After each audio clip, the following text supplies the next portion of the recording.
Welcome to 1000 PS, welcome to southern Spain, welcome to a sneaky introduction of the BMW F900 XR and the BMW F900R.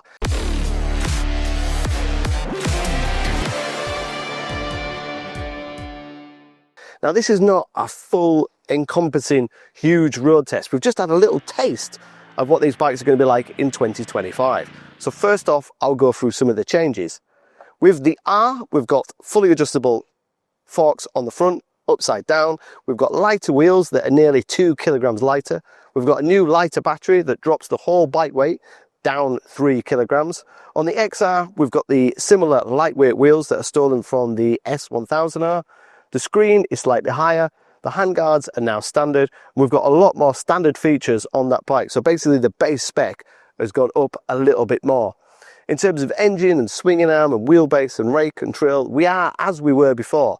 We've basically got a little bit sharper as well with the R, but the way they've done that is by moving the bars a little bit lower, raising the pegs a little bit higher, changing the body position to make it a little bit more sporty, a little bit more radical.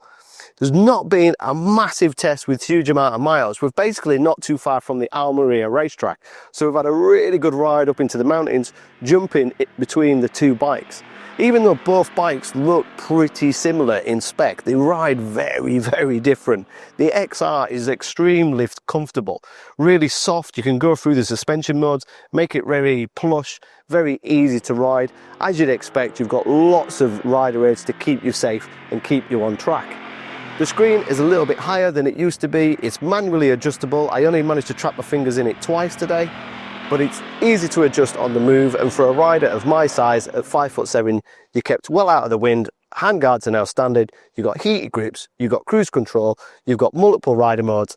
The rear suspension is semi-active, so as you change the modes, it changes the suspension. Put some panniers on that, throw a pillion on the back, and I could ride it from Spain back to the UK on an enjoyable tour around Europe. When we flick to the R, I raced this bike in the British F900 Cup a couple of seasons ago at Thruxton and didn't expect the bike to perform as well as it did. It really surprised me what this bike was capable of on track. And now BMW have just made it a little bit sportier, a little bit more aggressive. If you're looking for a sportier naked bike, just bear with one thing, is that some of the bikes are coming on Pirellis and some of them are coming on Maxxis rubber. So I don't know if you can bribe your dealer into making sure you get the Pirelli rubber, not the Maxxis. But now you've got fully adjustable suspension on the front, you've got semi-active on the rear, you've got that more aggressive riding position. So if you fitted some track day rubber to this bike, you can easily adjust it and easily make sure it's more than capable on track. I really enjoyed riding both models today in isolation. I think it's very different when we put it against the competition, because the 900R isn't as extreme or radical or as fun as maybe the KTM or maybe the MT09 SP, but it is more sophisticated, it is more high level. The clocks, the switchgear, everything is so natural and easy. I think BMW's switchgear, the navigation wheel, the dash, and everything that comes with it is one of the best on the market, and both bikes have a very, very similar dash. On the XR, again, it's priced a little bit more than the competition. In some ways, it doesn't have the character and soul and the funness of some of the competition, but equally, it's the bike that you could ride for 20 years and it's still going to look like that in 20 years.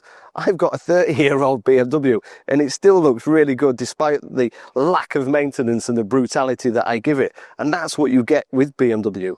In the UK, the bikes are going to be available very shortly. So the base price is very competitive, but as usual with BMW, you need to add the dynamic pack, you need to add the comfort pack and a few little extras like the center stand. That puts the R at 12,320, it puts the XR at 13,740, which starts to get a little bit expensive, but I think that will be reflected in the price in 3 years time, and the high level of finish is exceptional as you'd expect from BMW. The next big test is when we delve into these bikes a little bit more, because this has just been a taster. We need to put the R against the competition, and I'd like to ride it on track.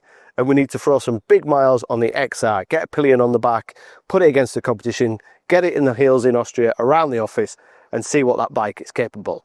But with a little teaser, It's interesting to see what BMW have done. I think the bold new looks and kind of slim rear end really works. To lose nearly 2 kilograms off the wheels on both bikes has made it more agile and more flickable and more fun, but the big test will be against the competition.